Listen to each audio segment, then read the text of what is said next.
We're feeling the pressure of a title race at the moment here in Liverpool. Liverpool fans in Anfield certainly were at the weekend. Mo Stewart asked the manager a question about that. No, it depends on how the last game went. And that's why I said after the Everton game, it wasn't a surprise to me that the players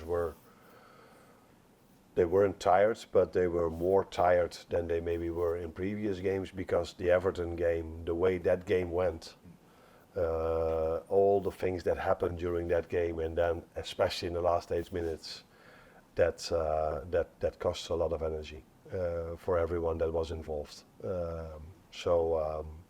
That's why you can't compare tomorrow with last Sunday. I think we had a good win.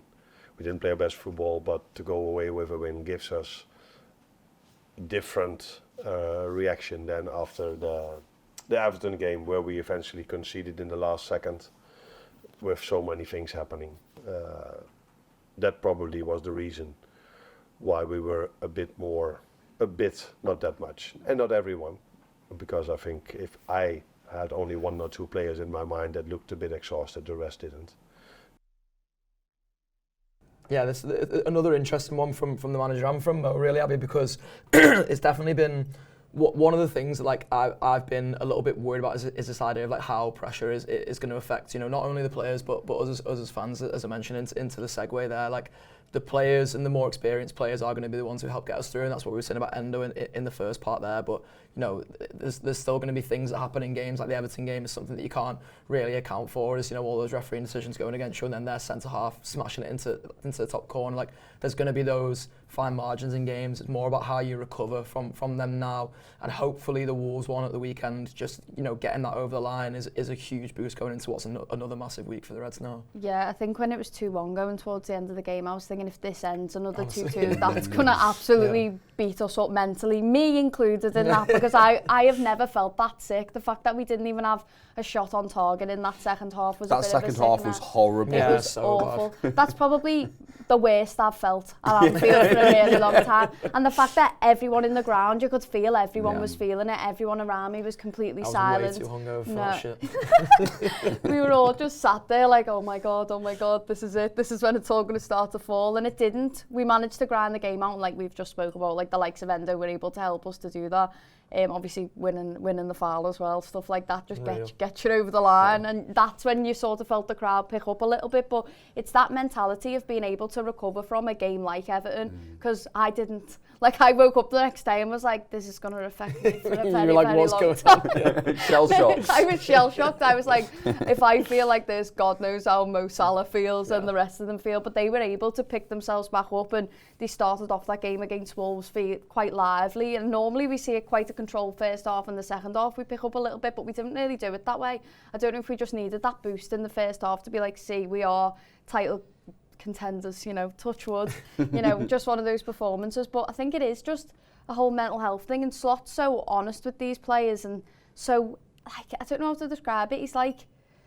He's just got faith in all of them. Yeah. Do you know what I mean? And I think that probably helps them massively. And when you've got the likes of Mo taking selfies with every single goal scorer every game, I think that probably encourages you to want to put one in the back of the net as They're well. They're all desperate to get on Mo's Instagram. They are. Yeah. I think stuff like that helps, as long as he's not collecting memories for the end of the season, which I'm actually dreading when I see that that's what it's going to be. But, you know, I think it's just one of them, isn't it? Where it's just like, we've got to stay as, you know, up for it as they do, because I could feel the crowd just completely fall off. Obviously, we've got 2 away games now, and the away end's always up for it. They're always going to be lively. I think you can feel the nerves there sometimes, but I think when you're planning for this game against Villa, you've still got to have one eye on City on the weekend, and the players will be doing that as well. Obviously, Slot's always like one game at a time. This next game's the most important one. But you are looking at that game against City when you've got the likes of Bradley and Trent to choose from, you know, games like that you've got to focus on, and obviously the likes of like Jota and Nunes, and how you're going to do that, especially with Gakpo probably being out for this one. It's just, you've got to keep that mentality and make sure that we're all still up for it, because I think by next Sunday, after the full-time whistle against City, I'm going to need a long nap. I'm going to be shattered. Oh, I'll be going out on the bevies. I'll be texting all you. It's like, right, hopefully it's the latter. That's the thing, isn't it, James? Like, I loved what Van Dijk came out and said after the weekend, because, you know, we saw the interaction with Robertson and the fans, and I think it's important to acknowledge, like, you know, you're the host of a mental health podcast. It is a thing, like Abby mentions, with the mental health aspect there. Like, everyone who's involved in this is a human being. Like, we as fans are human beings in that ground. If we're feeling nerves, I think for the most part, we're always going to try and be encouraging, but we're all still feeling those nerves. It's hard to hide that kind of thing, and the same for the players, really. And this is where I've never been like mentally concerned about this group of players in terms of like complacency or anything like that. But you can definitely see it in games where sometimes they are just being human beings. Sometimes they're making mistakes that human error can lead to, and all these things. And that's why I think it's almost important to like acknowledge that like we're all just trying our best in this ultimately, and hopefully, as we mentioned before, with the sort of the experience of the players, it was asked in one of the earlier questions as well, whether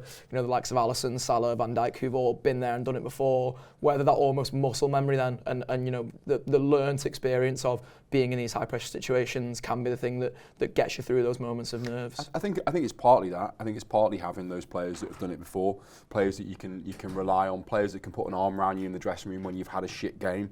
Especially some of our youngsters, if you think back to some of the poorer performances that Quansah put in earlier this season, for him to have then put in a performance like he did, at the weekend, that tackle at the end of the game, that's huge boost, huge boost for him.